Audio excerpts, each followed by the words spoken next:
Assalamualaikum warahmatullahi wabarakatuh. Innal hamdalillah nahmaduhu wa nasta'inuhu wa nastaghfiruhu wa natawakkalu alayhi wa na'udzu billahi min shururi anfusina wa min sayyiati a'malina. Man yahdihillahu fala mudilla lahu wa man yudlil fala hadiya lahu. وأشهد أن لا إله إلا الله وحده لا شريك له وأشهد أن محمدا عبده ورسوله أما بعد أعوذ بالله من الشيطان الرجيم بسم الله الرحمن الرحيم يا أيها الذين آمنوا اتقوا الله حق تقاته ولا تموتن إلا وأنتم مسلمون يا أيها الناس اتقوا ربكم الذي خلقكم من نفس واحدة وخلق منها زوجها وبث منهما رجالا كثيرا ونساء واتقوا الله الذي تساءلون به والأرحام إن الله كان عليكم رقيبا يا أيها الذين آمنوا اتقوا الله وقولوا قولا سديدا يصلح لكم أعمالكم يغفر لكم ذنوبكم ومن يطع الله ورسوله فقد فاز فوزا عظيما أما بعد فإن خير الحديث كتاب الله وخير الهدي هدي محمد صلى الله عليه وسلم وشر الأمور محدثاتها وكل محدثة بدعة وكل بدعة ضلالة وكل ضلالة في النار.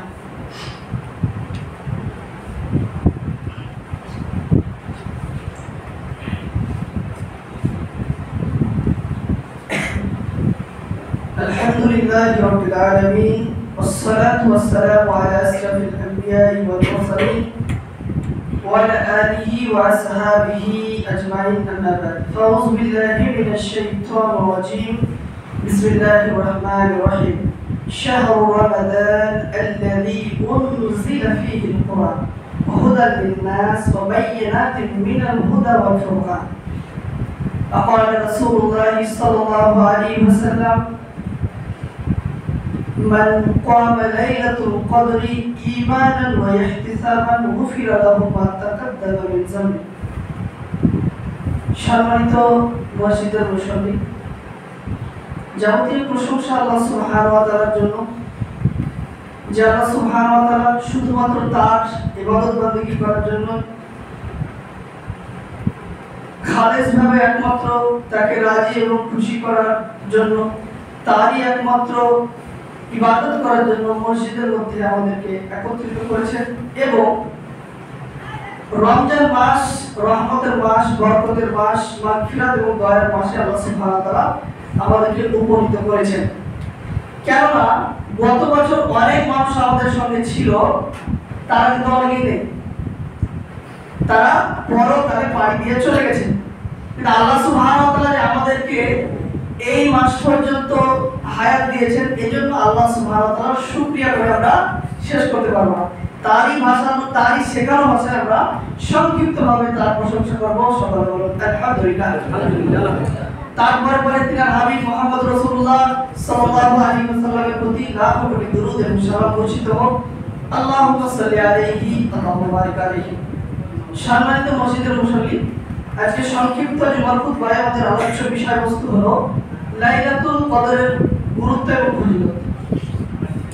উক্ত বিষয়ে গুরুত্বপূর্ণ তথ্যবহুল আলোচনা করার চেষ্টা করব ইনশাআল্লাহ আযজা ওয়া জাল। ওয়া মা তাওফীকি ইল্লা বিল্লাহ। রব্বি ইশরাহ লি সাদরি ওয়া ইয়াসসির লি আমরি ওয়াহলুল উকদাতাম মিন লিসানি ইয়াফকাহু কওলি রব্বি জিদনি ইলমা। সম্মানিত উপস্থিতি, রমজান মাস পুরোটাই রহমতের মাস, বরকতের মাস এবং মাগফিরাতের মাস। তার মধ্যে বিশেষভাবে রমজান মাসে একটি রাত্রি রয়েছে যার নাম হলো লাইলাতুল কদর। এই লাইলাতুল কদর হাজার মাসের চাইতে উত্তম, হাজার মাসের সমান নয়। 1000 মাস অর্থাৎ 83 বছর 4 মাস আপনি ইবাদত করবেন আর এই লাইলাতুল কদরের রাতে আপনি ইবাদত করবেন তার চাইতে উত্তম। সুবহানাল্লাহ সুবহানাল্লাহ। শুধু তাই নয়, রমজান মাসে সবচেয়ে আল্লাহ সুবহানাহু ওয়া তাআলা মানুষকে বেশি ক্ষমা করেন এবং আল্লাহ সুবহানাহু ওয়া তাআলা মানুষকে বেশি জাহান্নাম থেকে মুক্তি দেন এবং জান্নাতের মধ্যে প্রবেশ করান। তার মধ্যে সবচেয়ে বেশি জাহান্নাম থেকে মানুষকে মুক্তি দেন এবং মানুষকে ক্ষমা করেন লাইলাতুল কদরের রাতে। সুবহানাল্লাহ। সম্মানিত উপস্থিতি, লাইলাতুল কদরের আলোচনা আমরা কয়েকটা ধারাবাহিক পয়েন্ট আলোচনা করার চেষ্টা করব যাতে আপনাদের বুঝতে সুবিধা হয়। প্রথম যে পয়েন্টটি আমরা আলোচনা করব সেটি হলো পবিত্র কোরআনুল কারীমের আলোকে লাইলাতুল কদরের ফজিলত। কারণ আল্লাহ সুবহানাহু ওয়া তাআলা লাইলাতুল কদরের ফজিলতের ব্যাপারে কি বলেছেন এটা আমাদেরকে জানা দরকার। সম্মানিত উপস্থিতি, প্রথম পয়েন্ট যে লাইলাতুল কদরের এত গুরুত্ব কেন? প্রশ্ন আসতে পারে যে লাইলাতুল কদর বুঝলাম কিন্তু এর এত গুরুত্ব কেন? এর একটাই গুরুত্ব হওয়ার সবচেয়ে বড় কারণ সেটা হলো এই রাত্রিতে আল্লাহ সুবহানাহু ওয়া তাআলা পবিত্র কোরআনুল কারীমকে নাযিল করেন। এই রাত্রিতে আল্লাহ সুবহানাহু ওয়া তাআলা পবিত্র কোরআনুল কারীমকে নাযিল করেন। যে কোরআন আমরা পাঠ করি, যে কোরআন অনুযায়ী আমরা আমল করি। এ প্রসঙ্গে আল্লাহ সুবহানাহু ওয়া তাআলা পবিত্র কোরআনুল কারীমের মধ্যে ইরশাদ করেন সূরা বাকারা সূরা নম্বর 2 আয়াত নম্বর 185। আল্লাহ সুবহানাহু ওয়া তাআলা বলেন শাহরু রমাদান আল্লাযী উনজিলা ফীহিল কুরআন হুদাল লিন-নাস বাইয়িনাতিন মিনাল হুদা ওয়াল ফুরকান। আল্লাহ সুবহানাহু ওয়া তাআলা বলেন যে এই রমজান মাস যাতে আমি পবিত্র কোরআনুল কারীমকে অবতীর্ণ করেছি মানুষের হেদায়েতের জন্য, হুদাল লিন-নাস সকল মানব জাতির হেদায়েতের জন্য, শুধু মুসলিমদের জন্য না, ইহুদি, খ্রিস্টান, হিন্দু, জৈন, বৌদ্ধ যত মানুষ পৃথিবীতে আছে সকলের জন্য এই কোরআনুল কারীম হেদায়েত স্বরূপ। শুধু তাই নয়, আল্লাহ সুবহানাহু ওয়া তাআলা বলেন বাইয়িনাতিন মিনাল হুদা ওয়াল ফুরকান, হেদায়েতের সুস্পষ্ট মাসাল হিসাবে এবং হেদায়েতের সুস্পষ্ট মাসাল হিসাবে এবং এটা হক এবং বাতিলের পার্থক্যকারী রূপে। কোরআনুল কারীম হক এবং বাতিলের পার্থক্যকারী। কোনটা হক এবং কোনটা বেহক, কোনটা সঠিক আর কোনটা বেঠিক এটা কোরআন আপনাকে বলে দেবে। হক এবং বেঠিকের, ঠিক এবং ভুলের মানদণ্ড হলো কি? পবিত্র কোরআনুল কারীম।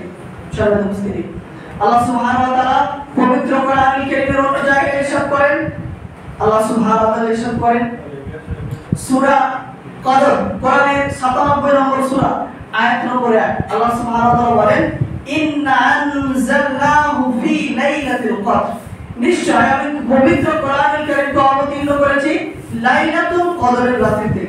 সুবহানাল্লাহ।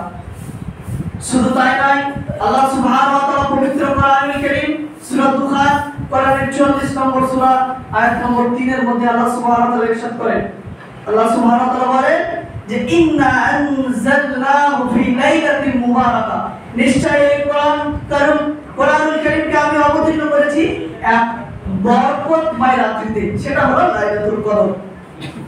সম্মানিত উপস্থিতি, বক্তব্যের মাঝে জুমার খুতবায় কেউ ঘুমাবেন না, কেউ কথা বলবেন না, কেউ দাঁড়াবেন না, মনোযোগ সহকারে আলোচনা শুনবেন। কেউ ঘুমাবেন না ভাই, এদিকে কেউ ঘুমাবেন না। সম্মানিত উপস্থিতি, পবিত্র কোরআনুল কারীমের মধ্যে আল্লাহ সুবহানাহু ওয়া তাআলা সূরা দুখানের 3 নম্বর আয়াতের মধ্যে আল্লাহ সুবহানাহু ওয়া তাআলা বলেন যে এটাকে আমি নাযিল করেছি এক বরকতময় রাত্রিতে। কোন রাত্রিতে? বরকতময় রাত্রিতে। আর সেই বরকতময় রাত্রিটা হলো লাইলাতুল কদর। আল্লাহ রাসূল সাল্লাল্লাহু আলাইহি ওয়াসাল্লামের প্রখ্যাত সাহাবী, আল্লাহ রাসূল সাল্লাল্লাহু আলাইহি ওয়াসাল্লামের আপন চাচাতো ভাই আব্দুল্লাহ ইবনে আব্বাস রাদিয়াল্লাহু তাআলা বলেন যে আল্লাহ সুবহানাহু ওয়া তাআলা লাওহে মাহফুজ থেকে প্রথম আকাশে এই পবিত্র কোরআনুল কারীমকে লাইলাতুল কদরের রাত্রিতে নাযিল করেন। অতঃপর প্রথম আকাশে বাইতুল ইজ্জাত থেকে রাসূলুল্লাহ সাল্লাল্লাহু আলাইহি ওয়াসাল্লামের উপরে 23 বছরে যখন যে বিষয়টা প্রয়োজন হয়েছে প্রয়োজন অনুযায়ী রাসূলুল্লাহ সাল্লাল্লাহু আলাইহি ওয়াসাল্লামের উপর অবতীর্ণ করা হয়েছে। সম্মানিত উপস্থিতি, লাইলাতুল কদরের ফজিলত 2 নম্বর ফজিলত হলো যে এটা 1000 মাসের চেয়ে উত্তম। আল্লাহ সুবহানাহু ওয়া তাআলা কোরআনুল কারীম সূরা কদর কোরআনের 97 নম্বর সূরা আয়াত নম্বর 3 এর মধ্যে আল্লাহ সুবহানাহু ওয়া তাআলা ইরশাদ করেন, আল্লাহ সুবহানাহু ওয়া তাআলা বলেন খায়রুম মিন আলফি শাহর, এটা হলো 1000 মাসের চাইতে উত্তম। শুধুমাত্র 1000 মাসের সমান নয়, আল্লাহ সুবহানাহু ওয়া তাআলা সমান বলেননি। আল্লাহ সুবহানাহু ওয়া তাআলা বলেছেন যে 1000 মাস আপনি ইবাদত করবেন তার চাইতে উত্তম। অর্থাৎ 83 বছর 4 মাস যদি আপনি ইবাদত করেন আর এই রাতে যদি ইবাদত করেন তার চাইতে উত্তম হবে, বেশি ভালো হবে। কতক্ষণ উত্তম হবে এটা আল্লাহ সুবহানাহু ওয়া তাআলা বলেননি। এটা হাজার হাজার কোটি কোটি মিলিয়ন বিলিয়ন গুলো বেশি উত্তম হতে পারে। অতএব এই রাতে যে কোনো মূল্যে আমাদেরকে ইবাদত করতেই হবে। সম্মানিত উপস্থিতি, 3 নম্বর ফজিলত, এই রাত্রিতে ফেরেশতাগণ পৃথিবীতে অবতরণ করে। এই রাত্রিতে ফেরেশতাগণ পৃথিবীতে অবতরণ করে এবং জিবরাইল আলাইহিস সালামও এই পৃথিবীতে অবতরণ করেন। এই প্রসঙ্গে আল্লাহ সুবহানাহু ওয়া তাআলা পবিত্র কোরআনুল কারীম সূরা কদরের 5 নম্বর এবং 6 নম্বর আয়াতের মধ্যে আল্লাহ সুবহানাহু ওয়া তাআলা বলেন যে তানাজ্জালুল মালাইকাতু ওয়ার রূহ ফিহা বিইذনি রাব্বিহিম মিন কুল্লি আমর সালামুন হিয়া হাত্তা মাতলাইল ফজর। আল্লাহ সুবহানাহু ওয়া তাআলা বলেন যে এই রাত্রিতে ফেরেশতা মণ্ডলী পৃথিবীতে আগমন করে এবং রূহ অর্থাৎ জিবরাইল আলাইহিস সালাম পৃথিবীতে আগমন করেন এবং তারা তাদের রবের অনুমতি ক্রমে গুরুত্বপূর্ণ বিষয়গুলি লিপিবদ্ধ করে রাখেন। শুধু তাই নয়, এই রাত্রিটি হলো বরকতময় এবং শান্তিপূর্ণ রাত। এই রাত্রের বরকত, এই রাত্রের শান্তি, এই রাত্রের বরকত এবং শান্তি ফজর পর্যন্ত বিদ্যমান থাকে। সালামুন হিয়া হাত্তা মাতলাইল ফজর, ফজর পর্যন্ত বিদ্যমান থাকে। এই রাত্রির 4 নম্বর ফজিলত হলো যে এই রাত্রে ভাগ্য নির্ধারণ করা হয়। কেউ ঘুমাবেন না, এই রাত্রিতে ভাগ্য নির্ধারণ করা হয়। যে রাত্রিতে ভাগ্য নির্ধারণ করা হয় ওই রাত্রে যদি আপনি ঘুমিয়ে কাটান তাহলে আপনার সাথে কবর পোড়া আছে বলেন? আপনার সাথে হতভাগা, আপনার সাথে কবর পোড়া কিন্তু পৃথিবীতে আর দ্বিতীয় কেউ নেই। যে রাত্রিতে ভাগ্য নির্ধারণ করা হয় ওই রাত্রিতে যদি আপনি ঘুমিয়ে কাটান তাহলে আপনার ভাগ্যতে কিছু ভালো কিছু লিখা হবে, কচু পাবেন। সম্মানিত উপস্থিতি, আল্লাহ সুবহানাহু ওয়া তাআলা এই রাত্রিতে ভাগ্য নির্ধারণ করে রাখে। কিভাবে ভাগ্য নির্ধারণ করে রাখে? 1 বছর আপনি যা কিছু করবেন, অর্থাৎ 12 মাস আপনি যা কিছু করবেন, 1 বছর আপনি যা কিছু করবেন, যা কিছু খাবেন, কোথায় মারা যাবেন, যাবতীয় সকল কিছু আল্লাহ সুবহানাহু ওয়া তাআলা এই রাত্রিতে লিখে রাখেন, তাকদীর নির্ধারণ করে রাখেন। আল্লাহ সুবহানাহু ওয়া তাআলা পবিত্র কোরআনুল কারীমের মধ্যে ইরশাদ করেন, সূরা দুখান সূরা নম্বর 44 আয়াত নম্বর 4 এর মধ্যে আল্লাহ সুবহানাহু ওয়া তাআলা বলেন ফিহা ইয়াফরুকু কুল্লু আমরিন হাকিম। আল্লাহ সুবহানাহু ওয়া তাআলা বলেন এই রাত্রিতে আমি সকল গুরুত্বপূর্ণ বিষয় লিপিবদ্ধ করে রাখি, অর্থাৎ তাকদীর ভাগ্য নির্ধারণ করে রাখেন আল্লাহ সুবহানাহু ওয়া তাআলা। 1 বছর যা কিছু করেন এবং যে ব্যক্তি 1 বছরের মধ্যে কতটা খাবে, কতটা রিজিক সে গ্রহণ করবে এবং কোথায় মারা যাবে, কিভাবে মারা যায়, এক কথায় সকল কিছু এই রাত্রিতে 1 বছরে লিপিবদ্ধ করা হয়। সম্মানিত উপস্থিতি, রাসূলুল্লাহ সাল্লাল্লাহু আলাইহি ওয়াসাল্লামের ভাষায় এই রাতের ফজিলত, এটা আল্লাহর ভাষায় যে ফজিলতগুলো বর্ণনা করা এটা আল্লাহ পবিত্র কোরআনের মধ্যে বলেছেন। এবার আমাদের নবী মুহাম্মদ রাসূলুল্লাহ সাল্লাল্লাহু আলাইহি ওয়াসাল্লাম কি বলেছেন? সহিহ বুখারীর হাদিস নম্বর 35, সহিহ বুখারী হাদিস নম্বর 2009, সহিহ বুখারী হাদিস নম্বর 2014। আন আবী হুরায়রা রাদিয়াল্লাহু তাআলা আনহু قال قال رسول الله صلى الله عليه وسلم, আবু হুরায়রা রাদিয়াল্লাহু তাআলা আনহু বলেন রাসূলুল্লাহ সাল্লাল্লাহু আলাইহি ওয়াসাল্লাম বলেছেন মান কামা লাইলাতুল কদরি ঈমানান ওয়া ইহতিসাবান গুফিরা লাহু মা তাকাদ্দামা মিন যামবি। রাসূলুল্লাহ সাল্লাল্লাহু আলাইহি ওয়াসাল্লাম বলেন যে ব্যক্তি লাইলাতুল কদরের রাত্রি যাপন করলো, অর্থাৎ লাইলাতুল কদরের রাত্রিতে ইবাদত করলো, তার অতীতের সমস্ত গুনাহ মাফ। সুবহানাল্লাহ, সুবহানাল্লাহ বলবেন না? সুবহানাল্লাহ। লাইলাতুল কদরের রাত্রিতে যদি আপনি সঠিকভাবে ইবাদত বন্দেগী করতে পারেন আপনার অতীতের সমস্ত গুনাহ মাফ। এটা বুখারী মুসলিমের হাদিস। এই হাদিসের মধ্যে আপনি সরিষার দানা ঢোকাতে পারবেন না। সম্মানিত উপস্থিতি, অতএব যেটা বললাম সেটাই থাকবে। রাসূলুল্লাহ সাল্লাল্লাহু আলাইহি ওয়াসাল্লাম এই কথাই বলেছে, এটাই সত্য। সম্মানিত উপস্থিতি, এবার আমরা জানবো যে লাইলাতুল কদর কবে। এই বিষয়ে আমাদের অনেক কথা, অনেক মতভেদ। লাইলাতুল কদর কবে? প্রশ্ন নেই লাইলাতুল কদর কবে? অনেক মানুষ তো 27তম রজনীকে, রমজান মাসের 27তম রজনীকে নির্ধারণ করে বলে, এটা ঠিক না। এর হাদিস শুনেন তাহলে স্পষ্ট হবে। রাসূলুল্লাহ সাল্লাল্লাহু আলাইহি ওয়াসাল্লাম বলেছেন, প্রথম হাদিস সহিহ বুখারী হাদিস নম্বর 2017, 2019 এবং 2020 নম্বর হাদিস, আয়েশা রাদিয়াল্লাহু তাআলা আনহা থেকে বর্ণিত। তিনি বলেন যে রাসূলুল্লাহ সাল্লাল্লাহু আলাইহি ওয়াসাল্লাম বলেছেন, তাহাররাউ লাইলাতুল কদর, তোমরা লাইলাতুল কদর তালাশ করো ফিল ভিতরে, তোমরা লাইলাতুল কদর তালাশ করো রমজান মাসের শেষ দশকের বিজয় রাত্রিগুলিতে। তাহলে বিজয় রাত্রি কোনগুলি? 21, 23, 25, 27, 29। তাই এই হাদিস থেকে স্পষ্টভাবে প্রমাণিত হয় যে রাসূলুল্লাহ সাল্লাল্লাহু আলাইহি ওয়াসাল্লাম বলেছেন যে লাইলাতুল কদর আমরা তালাশ করব 21, 23, 25, 27, 29। আরেকটা হাদিস, এই হাদিসটি রয়েছে সহিহ বুখারী হাদিস নম্বর 2021 নম্বর হাদিস এবং 2022 নম্বর হাদিস। প্রখ্যাত সাহাবী আব্দুল্লাহ ইবনে আব্বাস রাদিয়াল্লাহু তাআলা আনহু বলেন, রাসূল সাল্লাল্লাহু আলাইহি ওয়াসাল্লাম বলেছেন যে তোমরা লাইলাতুল কদর তালাশ করো রমজান মাসের শেষ দশকের 27, 29 এবং 25তম রজনী। সম্মানিত উপস্থিতি, তাহলে এই হাদিস থেকে স্পষ্টভাবে প্রমাণিত হয় যে লাইলাতুল কদর হতে পারে, লাইলাতুল কদর হতে পারে 27তম রজনী, 25তম রজনী এবং 29তম রজনী। আরেকটা হাদিসে আব্দুল্লাহ ইবনে আব্বাস রাদিয়াল্লাহু তাআলা আনহু থেকে বর্ণিত হয়েছে, আব্দুল্লাহ ইবনে আব্বাস রাদিয়াল্লাহু তাআলা আনহু বলেন, রাসূল সাল্লাল্লাহু আলাইহি ওয়াসাল্লাম বলেছেন যে 24তম রজনীতে রাসূল সাল্লাল্লাহু আলাইহি ওয়াসাল্লাম বলেছেন যে 24তম রজনীতে হতে পারে। সম্মানিত উপস্থিতি, এর সঙ্গে আরেকটা হাদিস আমরা উল্লেখ করতে চাই, যে হাদিসটি সহিহ বুখারীর মধ্যে রয়েছে, হাদিস নম্বর 2018 নম্বর হাদিস। প্রখ্যাত সাহাবী আবু সাঈদ খুদরি রাদিয়াল্লাহু তাআলা আনহু থেকে বর্ণিত, তিনি বলেন রাসূলুল্লাহ সাল্লাল্লাহু আলাইহি ওয়াসাল্লাম বলেছেন, রাসূলুল্লাহ সাল্লাল্লাহু আলাইহি ওয়াসাল্লাম একদিন বললেন যে আমার সাহাবারা, আজকে আমি রাতে স্বপ্নে মাটি এবং কাদা পানির উপর সিজদা করেছি। কিসের উপর চাচা? মাটি, কাদা এবং পানির উপর আমরা সিজদা করেছি। রাসূল সাল্লাল্লাহু আলাইহি ওয়াসাল্লাম সাহাবাদের কাছে বর্ণনা দিচ্ছেন। আবু সাঈদ খুদরি রাদিয়াল্লাহু তাআলা আনহু বলেন যে সেই দিন, অর্থাৎ যে রাতে রাসূল সাল্লাল্লাহু আলাইহি ওয়াসাল্লাম এই কথা বলেন, সেই রাতে মদিনার বুকে চরম বৃষ্টি হয়, তুমুল বৃষ্টি হয়।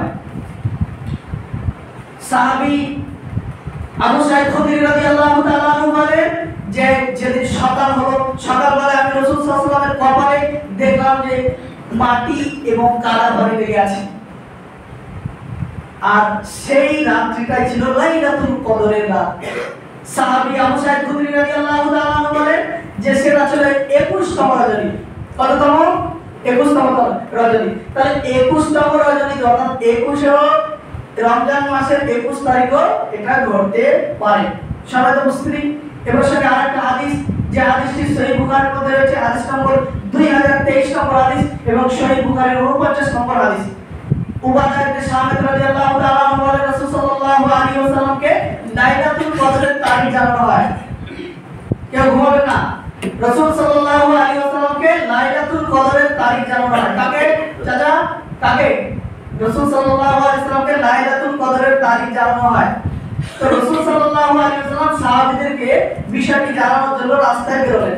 দেখলেন যে দুইজন ব্যক্তি ঝগড়া করছে। কি করছে? ঝগড়া করছে। রাসূল সাল্লাল্লাহু আলাইহি ওয়াসাল্লাম বললেন যে আমাকে ভুলিয়ে দেওয়া হলো, আমাকে যে তারিখ আল্লাহ সুবহানাহু ওয়া তাআলা বলেছিলেন যে এই তারিখে লাইলাতুল কদর, আমাকে ভুলিয়ে দেওয়া হলো। রাসূলুল্লাহ সাল্লাল্লাহু আলাইহি ওয়াসাল্লাম বললেন যে তোমরা লাইলাতুল কদর তালাশ করো 25, 27 এবং 29তম রজনী। সুবহানাল্লাহ। তাহলে বোঝা গেল যে লাইলাতুল কদর কোনো একদিনের মধ্যে ফিক্স নেই। লাইলাতুল কদর 27তম রজনীতেও হতে পারে, 25তম রজনীতেও হতে পারে, 23তম রজনীতেও হতে পারে। সম্মানিত উপস্থিতি, এর সঙ্গে আরেকটা হাদিস আমরা উল্লেখ করতে চাই, যে হাদিসটি রয়েছে সহিহ মুসলিমের মধ্যে, হাদিস নম্বর 2668 নম্বর হাদিস। হাদিসের বর্ণনাকারী হলেন উবাই ইবনে কাব রাদিয়াল্লাহু তাআলা আনহু। উবাই ইবনে কাব রাদিয়াল্লাহু তাআলা আনহু বলেন যে আমি তোমাদের চাইতে লাইলাতুল কদর সম্পর্কে বেশি জানি। তিনি বললেন যে লাইলাতুল কদর 27তম রজনী। তো এই হাদিস থেকে বোঝা যায় যে 27তম রজনীতে লাইলাতুল কদর সংঘটিত হতে পারে। সম্মানিত উপস্থিতি, এবার আমাদের প্রশ্ন হলো যে লাইলাতুল কদর যে হয়েছে এটা কিভাবে বুঝবো? লাইলাতুল কদর যে ঘটেছে এটা আমরা কিভাবে বুঝবো? এর কিছু চিহ্ন বা কিছু আলামত হাদিসের মধ্যে বর্ণিত হয়েছে। সহিহ মুসলিম হাদিস নম্বর 2667 নম্বর হাদিস। এই হাদিসের মধ্যে রয়েছে যে লাইলাতুল কদরের চিহ্ন হলো যে রাতে লাইলাতুল কদর ঘটবে তার সকালে সূর্য যখন উঠবে তখন সূর্য অতটা তেজস্ক্রিয় হবে না, খুব বেশি পরিমাণে আলো দিবে না, খুব শান্তভাবে এবং নিষ্পক্ষভাবে সূর্যটা উঠবে, অতটা আলো দিবে না। দুই নম্বর আলামত হলো যে রাতে লাইলাতুল কদর ঘটবে ওই রাত হবে পরিষ্কার পরিচ্ছন্ন শান্তিময়। সুবহানাল্লাহ। তিন নম্বর হলো যে রাতে লাইলাতুল কদর ঘটবে ওই রাতে হালকা অথবা ভারী বৃষ্টি হতে পারে, যেমনটা সহিহ বুখারীর হাদিস থেকে আমরা কিছুক্ষণ আগে জানলাম। আরেকটা হাদিস মুসনাদে আহমদ বিন হাম্বলের হাদিস 5 নম্বর খণ্ডের 324 নম্বর হাদিস। আল্লাহ রাসূল সাল্লাল্লাহু আলাইহি ওয়াসাল্লাম বলেছেন এই রাত্রিটা এমন হবে, না হবে গরম না হবে ঠান্ডা, না হবে গরম না হবে ঠান্ডা, নাতিশীতোষ্ণ প্রকৃতির হবে। তাহলে লাইলাতুল কদরের চিহ্ন আমরা মোটামুটি জেনে ফেললাম ইনশাআল্লাহ আযজা ওয়া জাল। অতএব এই লাইলাতুল কদরে আমাদেরকে বেশি বেশি ইবাদত বন্দেগী করতে হবে ইনশাআল্লাহ মুসলিম। এই লাইলাতুল কদরে আপনি কিভাবে ইবাদত বন্দেগী করবেন? এই প্রসঙ্গে রাসূলুল্লাহ সাল্লাল্লাহু আলাইহি ওয়াসাল্লামের পক্ষ থেকে আয়েশা রাদিয়াল্লাহু তাআলা আনহা একটা হাদিস বর্ণনা করেছেন, সহিহ বুখারীর 2024 নম্বর হাদিস। আয়েশা রাদিয়াল্লাহু তাআলা আনহা বলেন রাসূলুল্লাহ সাল্লাল্লাহু আলাইহি ওয়াসাল্লাম বলেছেন যে তোমরা যখন রমজানের শেষ দশক আসবে তখন তোমরা নিজেও ইবাদত করবে এবং তোমরা তোমাদের পরিবার বর্গকেও ইবাদত করার জন্য জাগিয়ে দিবে। কেননা রাসূল সাল্লাল্লাহু আলাইহি ওয়াসাল্লাম এই রমজানের শেষ দশকে তিনি নিজে ইবাদত করতেন এবং তিনি তার পরিবারকে জাগিয়ে দিতেন। আমরা করব তো ইনশাআল্লাহ, ইবাদত করব তো এবং পরিবারকে জাগিয়ে দেব তো ইনশাআল্লাহ। ইনশাআল্লাহ। কারণ ক্ষমা যে কোনো মূল্যে নিতে হবে। আপনি ইবাদতটা কিভাবে করবেন তার সংক্ষিপ্ত আমি নমুনা একটু দিই। সম্মানিত উপস্থিতি, আপনি এশার সালাত আদায় করে একটু রেস্ট নিতে পারেন।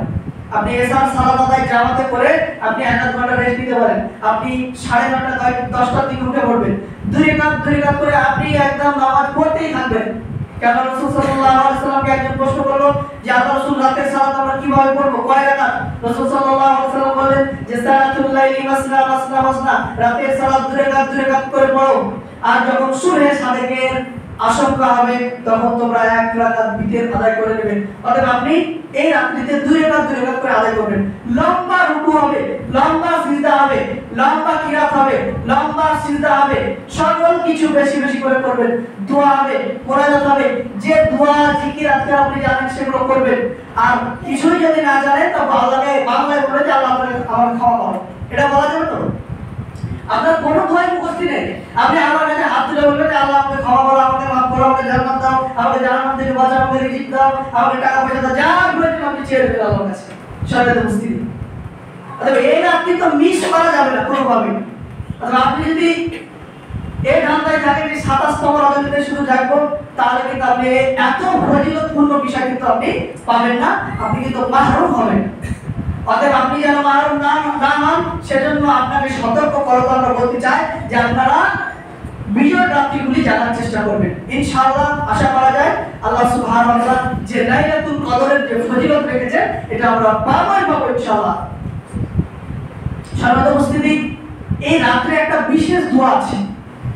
এমনিতে আপনি দোয়া করবেন যেগুলো কোরআন এবং হাদিসের মধ্যে বর্ণিত হয়েছে, দোয়াগুলো আপনি পাঠ করবেন এবং বাংলায় আপনি দোয়া করতে পারবেন মাতৃভাষায়। এবং একটা বিশেষ দোয়া যেটা রাসূল সাল্লাল্লাহু আলাইহি ওয়াসাল্লাম আয়েশা রাদিয়াল্লাহু তাআলা আনহাকে শিক্ষা দিয়েছিলেন। আয়েশা রাদিয়াল্লাহু তাআলা একদিন বলেন যে ইয়া রাসূলুল্লাহ, আমি যদি লাইলাতুল কদর পেয়ে যাই তাহলে কি দোয়া পাঠ করব? রাসূলুল্লাহ সাল্লাল্লাহু আলাইহি ওয়াসাল্লাম বললেন যে আয়েশা তুমি বলো আল্লাহুম্মা ইন্নাকা আফুউন কারীমুন তুহিব্বুল আফওয়া ফা'ফু আননি। এর অর্থ হলো আল্লাহুম্মা ইন্নাকা আফুউন, আল্লাহ আপনি ক্ষমাশীল, ইন্নাকা কারীমুন আপনি হচ্ছেন সম্মানিত, আর আপনি ক্ষমাকে পছন্দ করেন, অতএব আপনি আমাকে ক্ষমা করেন। এই হাদিসটির উল্লেখ রয়েছে সুনান তিরমিজি হাদিস নম্বর 3513 নম্বর হাদিস, এবং এই হাদিসটি রয়েছে সুনান ইবনে মাজাহর মধ্যে হাদিস নম্বর 3850 নম্বর হাদিস। হাদিসের মান সহিহ। অতএব সম্মানিত উপস্থিতি, যে কোনো মূল্যে আমরা ইবাদত বন্দেগী করার চেষ্টা করব ইনশাআল্লাহ। এই রাতে কিছু বিদআতি এবং কুসংস্কার কাজ করা হয়, এই রাত্রিতে কিছু বিদাতি এবং কুসংস্কার কর্মকাণ্ড করা হয়। তার মধ্যে কয়েকটা উল্লেখ করি। প্রথম হলো যে এই রাত্রে বিশেষভাবে 100 রাকাত 200 রাকাত নামাজ আদায় করা। এরকম বিশেষ কোনো নামাজ নাই। 100 রাকাত 200 রাকাত 300 রাকাত কোনো বিশেষ নামাজ নাই এবং কোনো বিশেষ সূরা দিয়ে আপনি নামাজ আদায় করতে পারবেন না। যে কোনো সূরা দিয়ে পড়বেন, যে কোনো সূরা দিয়ে আপনি পড়তে পারেন, কিন্তু সূরা ইখলাস এতবার, সূরা নাস এতবার, সূরা ফালাক এতবার, আয়াতুল কুরসি এতবার এগুলো করা চলবে না, কারণ এটা রাসূল সাল্লাল্লাহু আলাইহি ওয়াসাল্লাম থেকে প্রমাণিত নয়। আরো কিছু কুসংস্কার, যেমন ভুঁড়ি ভোজন, খাওয়া দাওয়া। এই রাত্রে দেখবেন যেগুলো বিজয় রাতে এই রাত্রিগুলো তো মানুষ এত পরিমাণে খায় ও মসজিদে যায় ঘুমিয়ে পড়ে। কেন? অতিরিক্ত খাওয়া দাওয়া করলে আপনি ইবাদত বন্দেগী করতে পারবেন না, আপনার ঘুম চলে আসবে না দাদা? অবশ্যই আসবে। অতএব এই রাত্রিতে বেশি বেশি খাওয়া দাওয়ার প্রয়োজন নেই। খাওয়া দাওয়া কম খাবেন, যত কম খাবার খাবেন শরীরও ভালো থাকবে, ইবাদত বন্দেগীও বেশি করতে পারবেন। যদি এই রাত্রে বিরিয়ানি না হয়, অনেক মসজিদে তো বিরিয়ানি হয় না, বিরিয়ানি হয়, তারপরে আপনার পোলাও হয়, বিভিন্ন খাবারের আইটেম, যদি না হয় তো মারামারি লেগে যাবে, বিরিয়ানিটা করলো না ঠিকঠাক। এগুলো সবই বিদাতের অন্তর্ভুক্ত। তারপরে দেখবেন এই রাত্রিতে পটকা ফাটানো হয় না? পটকা ফাটানো হয়, আতশবাজি জ্বালানো, সব বিদর্মীদের কাছে এবং বিদাত কুসংস্কার। আরেকটা গুরুত্বপূর্ণ বিষয় যে এই রাত্রিতে বক্তা ভাড়া করে এনে ইবাদত বন্দেগী করার পরিবর্তে বক্তা ভাড়া করে এনে সারা রাত গজল, সারা রাত কি চলে কেরাত, সারা রাত বক্তব্য চলে। আপনি ইবাদত করবেন কখন? বলেন। সারা রাত যদি এটাই চলে, বক্তব্য যদি চলে, আর আল্লাহর নবী যেভাবে ইবাদত করতেন ওই ইবাদত আপনি কখন করবেন? বলেন। ইবাদত করা তো শুরু হবে না।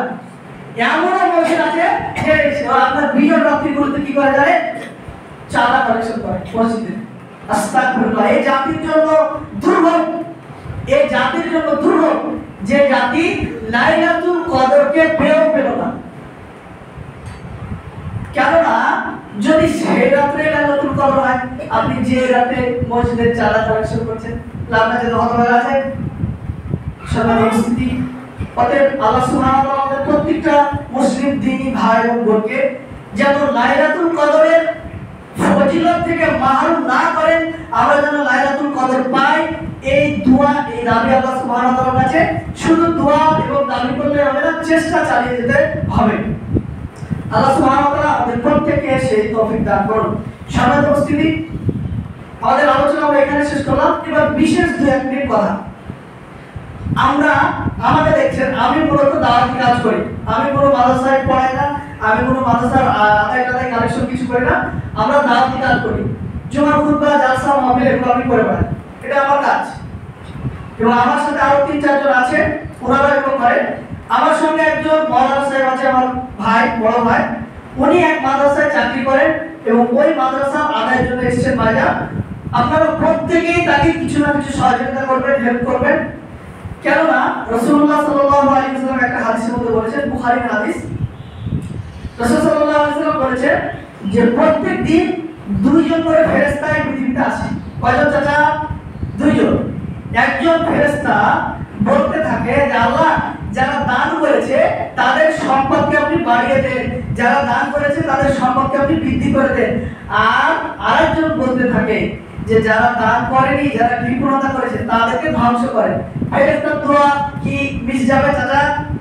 মিস কখনো যাবে না। যে কোনো মূল্যে, বা এখানে যদি আপনি টাকা না আনেন তাহলে বাড়ি থেকে এনে দিবেন, ইনশাআল্লাহ আল্লাহ রাস্তায় আপনারা খরচ করুন।